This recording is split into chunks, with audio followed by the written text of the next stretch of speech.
This video series will introduce digital storytelling. Digital storytelling, as the name implies, means using digital resources to tell a story. You can use static images, combine images with audio, or even create basic animations. Your story can be autobiographical, a work of fiction, or illustrate a scientific concept.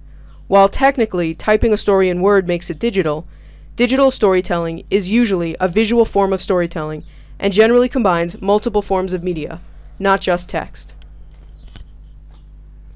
Why use stories in class? Storytelling is an art that has been used for centuries to entertain and to teach, and still has power today.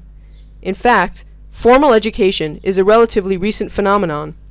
For most of human history, cultural and other knowledge was passed on through oral storytelling.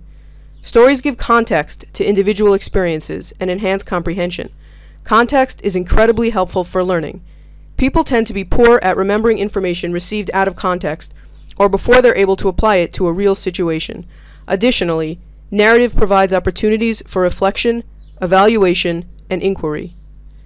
Digital stories bring many things to learning, providing variation from traditional teaching methods, personalizing the learning experience, making ideas more compelling, and improving student involvement in learning. Digital also brings the possibility of interactivity, and one of the techniques we're going to look at in this series is interactive storytelling, specifically creating choose-your-own-adventure videos. Digital stories can be used in a variety of situations. Telling a specific story to raise awareness,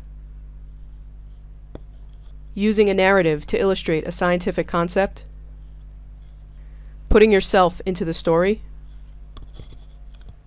and bringing familiar stories to life. The three types of stories that I'm going to introduce in this series are static comics, animations, and 3D animations. The tools we'll be using are a website called toondoo.com, an animation program called Scratch, and a 3D environment called Storytelling Alice.